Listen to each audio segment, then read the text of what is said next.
Hey, welcome back. I'm going to throw a windshield today on the Ranger that we won in the raffle. It didn't come with one as the base model. It's been back ordered for about a month, but it finally came in and I got a few hours before I have to catch a flight, so here we go. Alright, so if you'll notice, this first step on the instructions here, it has, this piece into this piece into this piece, and this bracket here has a welded nut on it. But in actuality, when you get this piece, there is no welded nut. So I'm going to take a shot in the dark and add this nut from the package and hope that I'm correct. But definitely a discrepancy already. So even with my little baby torque wrench, it's pretty hard with these delicate little parts to try and torque it properly. So we're just going for good enough. I'm just using a T27 bit fits this hex, and this is a 10mm wrench that holds that nut that may or may not be in the wrong place. But at least you will know that before you attempt, because you will either get to see me cuss and spit a lot and admit that I was wrong, or not. All right, the second step sees this little assembly created. You put in a plastic bearing with these two little bushing spacers and bolt and nut again.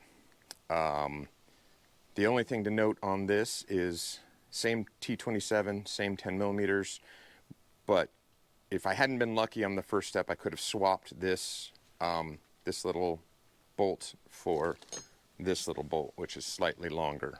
If you compare them, the one for step one is longer. Just taking the bracket that we just built with a larger T30 bolt, not T27 like the last one. It's got some anti-seize on it, or at least that's what it appears to be.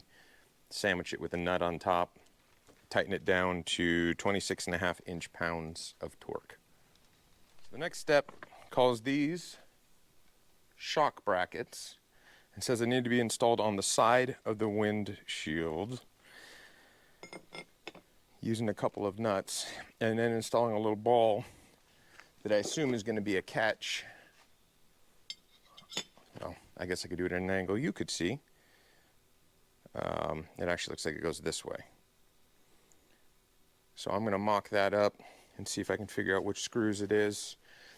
One note I will make is my laziness of building it in the box has actually turned out to be pretty nice, because as I flip the windshield, these foam pieces that are underneath the glass are doing a great job of supporting it. And since this is actual glass, not poly or something, this is probably one of the more dangerous times it will have, is the assembly and installation. 10mm nut, 10mm nut. This little catch can be held with a 16mm wrench, and the little screw that goes into the back, this little guy, is a T27. It's a Torx.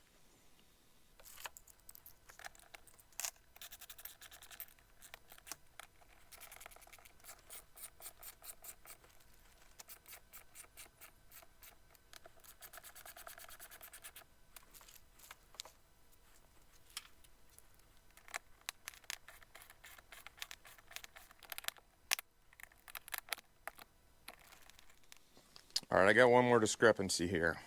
In the instructions here, it shows this bracket having a hole, and in reality, it has a permanently attached little bolt. So hopefully that doesn't bite me too bad, but we're gonna continue faking it till we make it. I oriented them with that facing in towards the window because that looks like the best orientation based on the picture. Same 10mm nuts, 2 per side going on. And it's just starting to sprinkle on me. I may have to move this show inside soon. Alright, the next step has me taking these 2 little pieces of tape and putting them on the top corners of the windshield. The instructions aren't great, so I'm hoping I did that right. And then taking these 2 pieces of tape, which I assume for insulations, like sound deadening slash maybe a little bit of water sealing, but it doesn't really matter to me. We don't have doors. And I put them over these bolts. One side was slightly longer than the other, and I put that towards the back because that side is longer. And I tucked the other one up underneath. I may regret that, and I may end up coming back and cutting that off. but for now that's where I'm leaving it. All right, so these pieces that we initially built in the first step with this little piece on top go right back here behind, and they have a welded nut, little bung on them.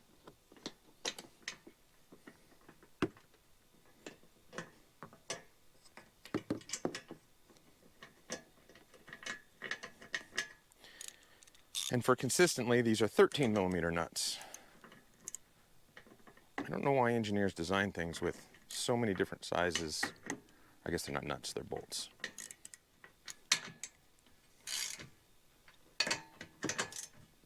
The other side, piece from step one, this little piece on top goes behind the roll cage bracket, and two 14 millimeter bolts with anti-seize on them go in. All right, the sprinkles are getting a little harder. We got yet another discrepancy. It said to use a helper and lift the windshield on. I didn't have a helper. It's not that heavy. I threw it up there, but when you line up the hinges like you're supposed to, the hinges are supposed to have built-in threads sticking out. I don't know if that's fuzzy or not, sorry. But in actuality, they're female. So I'm just gonna assume that these bolts, these hex head bolts that came, are supposed to go through there. If they are the right bolts, I may end up replacing them with something stainless, because this looks like it's gonna be more exposed to the elements, even once I put the roof on. These are still the same 10 millimeter nuts.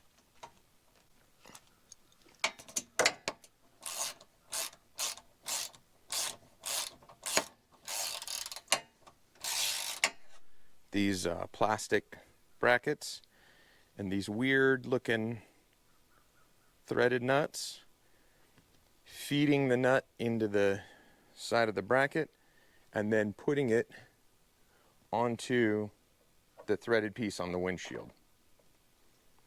I'm using a 5/32 Allen.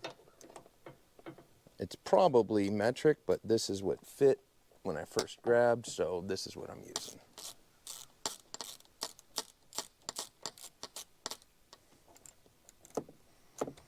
Why wouldn't they stick with Torx? I don't know.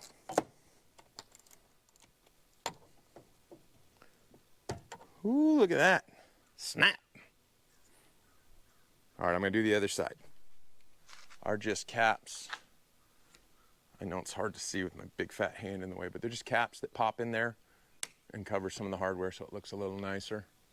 The instructions are acting like we already have this ball installed down on that screw down in there. I know it's hard to see. I'm gonna open the windshield up right down in there. We don't. It never mentioned to do that, but thankfully this windshield moves and I can get it now. So that very first piece you build, the very first step one, whatever that I called it, make sure you put this on that little stud, because they fail to do it. And I'm sure I can get it right now, but I'm having to hold a windshield up with my hand because there's no shock, because that is the shock mount. Strut, and pop it on the two little balls with the body on bottom. I'm just gonna open this windshield up,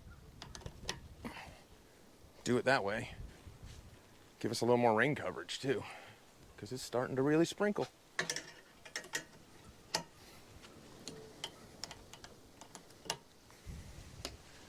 Cool, and I still have a couple more parts, which is fun. So I think we're gonna figure this thing out together. Now I got these two things. I don't know what they are. I've got a handle and what looks like a nice little rubber grip for the handle, probably that way. So I'm guessing, I think it's a reasonable guess, these go on here. I put two nuts on there to secure it. But what the heck are these? What are these little triangle things? If I figure it out, I'll update you. Otherwise, I'm gonna throw these two little nuts on here and call her a day. Ah! Gotta get scratched at some point.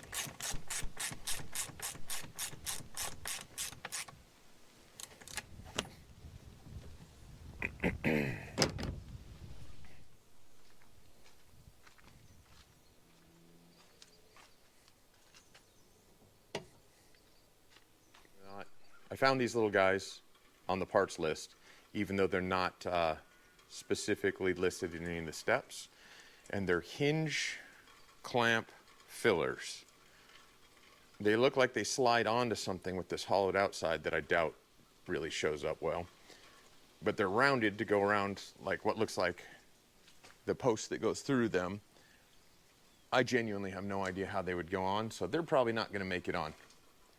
Before this rain gets too much harder, I'm going to enjoy having at least the front protection and run up to the tractor, get my garage opener out so I don't have to get out and open the gates and stuff on my way to the airport here in a little bit. Thanks so much. I was hoping I'd have time to get the roof on, but not today.